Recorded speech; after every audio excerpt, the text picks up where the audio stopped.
में corona virus के मामलों में अचानक वृद्धि और नए वेरिएंट ओमिक्रॉन के बढ़ते संकट के बीच केंद्र ने एक बार फिर से सोमवार को महामारी की स्थिति से निपटने के लिए सभी राज्यों और केंद्र शासित प्रदेशों को एक नई एडवाइजरी जारी की है। एडवाइजरी में केंद्रीय गृह सचिव अजय भल्ला ने कहा कि त्योहारी सीजन के दौरान भीड़ को नियंत्रित करने के लिए राज्य और केंद्र शासित प्रदेश जरूरत के मुताबिक स्थानीय प्रतिबंध और पाबंदियां लगाने पर विचार कर सकते हैं। मंत्रालय ने कहा कि अभी 31 जनवरी 2022 को पूरे देश में कोविड-19 प्रबंधन के लिए राष्ट्रीय निर्देशों का सख्ती से पालन किया जाना जरूरी रहेगा। केंद्रीय गृह मंत्रालय द्वारा जारी नई एडवाइजरी के बाद राज्य वायरस के प्रसार को रोकने के लिए लॉकडाउन जैसी पाबंदियां लगा सकता है। कई राज्यों में नाइट कर्फ्यू जैसे प्रतिबंध पहले से ही लागू कर दिए गए हैं। केंद्र ने राज्यों और केंद्र शासित प्रदेशों से कहा कि हिम्मत न हारे, 5 रणनीतियों पर निरंतर ध्यान केंद्रित करें।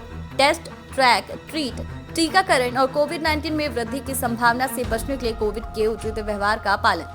कोरोना के बढ़ते मामलों, विशेष रूप से चिंता के नए वेरिएंट VOC को ध्यान में रखते हुए केंद्र ने राज्यों को नई एडवाइजरी जारी की। उन्होंने राज्यों और केंद्र शासित प्रदेशों को 21 दिसंबर को स्वास्थ्य और परिवार कल्याण मंत्रालय द्वारा बताए गए उपायों के क्रियान्वयन और को सुनिश्चित करने के लिए जारी किए गए गृह मंत्रालय के आदेश का पालन करने के लिए कहा। सख्त कदम उठाए राज्य। इसके अलावा विभिन्न देशों में, विशेष रूप से अमेरिका, ब्रिटेन, यूरोप, उसमें फ्रांस, इटली, स्पेन, रूस, दक्षिण अफ्रीका, वियतनाम, ऑस्ट्रेलिया आदि में भी मामलों में वृद्धि दर्ज की जा रही है।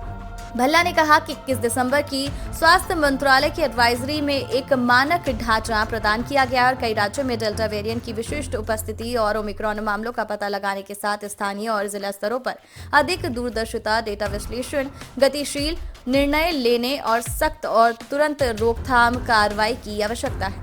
कोरोना और वैक्सीनेशन से जुड़ी जानकारी के लिए हमारे चैनल को सब्सक्राइब कर लीजिए।